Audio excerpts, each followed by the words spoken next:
Right. My lords, it's not that I'm trying to deprive other noble lords from speaking, but the idea that we go to front bench because we've all heard these arguments before is actually not fair, because we've been put before us by the government the most wide set of proposals that are completely new and came out of nowhere.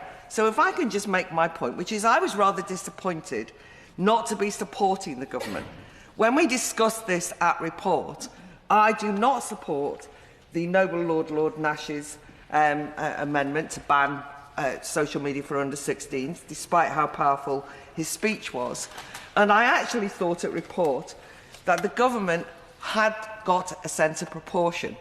And even though here everybody's just saying, what's the point of consultations, they're all a waste of time, I mean, that's good for people to admit who are in Parliament. There's a lot of consultations around, and all sides, so we all know. Nobody here is saying that consultations are all a waste of time. What we are saying is this particular consultation is deeply flawed in its construction. People have pointed out from different political parties that we all know that consultations are a way of kicking the ball down the road and are not serious. And I'm just saying I thought they were. There you go.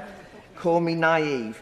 I just think it's very important as we make the decisions about this, that this is not a competition about who cares most about children online. This is a discussion about how we deal with it. And how we deal with it should not be so frenzied that we get into a situation where we're reckless democratically, or we make decisions in a way that is not informed by evidence, but is informed by emotions and quite a highly charged atmosphere. I think when the original amendment was tabled, it was very late in the bill's process at report stage in the Lords. And more recently, there's been controversy about that. And I think the way we make laws does matter. There's been controversy, for example, about whether it was right to use the Crime and Policing Bill to push decriminalising late abortions, which I didn't object to in principle. I have some sympathy with these very important law changes being tagged on to another bill, and I think that we need to consider that. I think we need to consider that the parliamentary process needs to allow scrutiny. Yet many of the same Lords who, for example, raised a justifiable critique on the abortion decriminalisation seemed happy themselves to bring forward another huge law change, i.e. the under-16 media ban, at report to this bill, so late that it curtailed proper scrutiny. And I had a lot of sympathy with the government. Lady, I think, has said a couple of times that my noble friend Lord Nash introduced his amendment at report. It was raised, it was tabled at committee and at report and was debated at second reading. Maybe she'd like to correct her remarks. I had a lot of sympathy with the government's position at report, as I say, of trying to think about whether we could use consultation to, before embarking on drastic measures. So I'm just disappointed that the government has brought forward these particular amendments at such a late stage that potentially gives draconian powers to control the internet in general in the form of delegated powers. I think Lord Bellamy, the noble Lord Carter of Hazelmere and Viscount Colville have explained why that's so dangerous. But can I just ask the government if they could explain why they're asking us to legislate so comprehensively pre-completion of that consultation, or if there is this rapid pilot of 60 children, which I share with the noble lady Baroness Cass some reservations about. But what's the point in us knowing that if we as legislators won't be able to deal with it? The noble lady, the minister, said that we'd all get a chance to vote. But, you know, thank you very much. But that, having a chance to vote isn't what we want, because we're being asked to hand over these major powers without any opportunity for meaningful debate about the outcomes of the consultation or the pilot.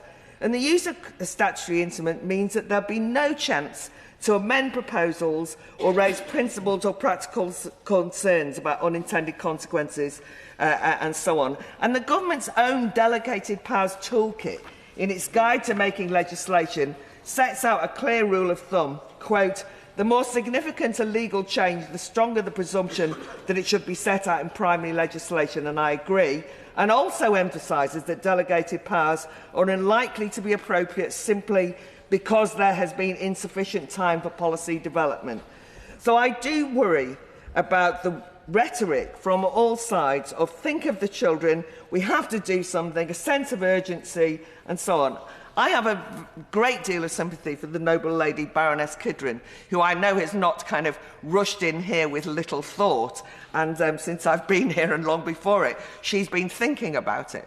But I can't help but feel that there is just a huge amount of confusion even about what evidence there is. And every time I hear this evidence being cited and I look at it myself, it's just not black and white. And I don't want us to be rushed into making the wrong decision, because in all the evidence I've looked at, there is no correlation between screen time, social media. Yeah. Can I just say to the noble lady that why is the bar for evidence in this area of policy after the event? Most critical industries have to abide by standards, and they have to prove a product is safe. Why are we, with all the bereaved families, standing in the gallery talking about the lack of evidence on a day that the court cases in the US have actually found the evidence against the companies? It doesn't make sense. Right. So the noble lady is perfectly reasonable to raise that. It is contested, certainly, in academic studies, even if it's like, well, never mind the evidence, the product should be safe anyway. I'm suggesting that evidence-based policy requires evidence. And when the evidence is at least contested and that there is no correlation or direct correlation between screen use and mental health, then we should pause. And the reason I'm saying that is because I think that teenagers using and young people using the online world can both be virtuous and full of vice. And therefore, I do not want a ban on all 16-year-olds going on the internet. It's as straightforward as that. And I've explained that before, so I'm not going to... I just want to finish off. Let me just finish it. It's a long, long way from a ban on all teenagers going on the internet. It's just highly selective for those apps which are clearly harmful. Because you don't want to delay, and I'd written a lot more. Right, at the very least, to finish off, at the very least, I would have thought that before Parliament embarks on such drastic measures, either in delegated power form, handing these powers over to the government. I note that the noble Lord and learned Lord Paddock said they're only powers, they're not going to act on them. And I thought, good. I don't want them to act on these particular powers, because these powers are very far-reaching and we have no control over them. But before anyone embarks on this, should we not at least look at what's happened in relation to the ban in Australia? Over 50% of... May the noble Baroness just wind up quickly, because we need to move on. But I keep being interrupted. In Australia, children are... over 50% of the children after the ban are still using social media.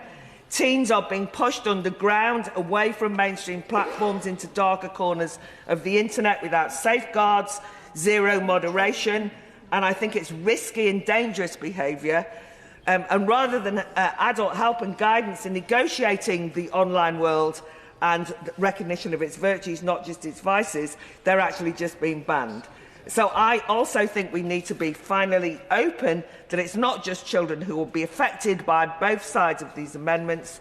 We know they will be detrimental to the effects and the civil liberties of all UK internet users of all ages, because they will lead to mandatory biometric age checks and/or digital ID requirements that will apply to the whole of the UK population, whatever age they are. And I do appreciate that whenever we talk about children and protecting children, then civil liberties and freedoms are kind of poo-pooed and wafted away. I happen to think that they are important for the children that we are rearing and socialising, to understand that a free society requires somebody somewhere remembering that freedom and civil liberties are worth fighting for. My lords, Stevenson.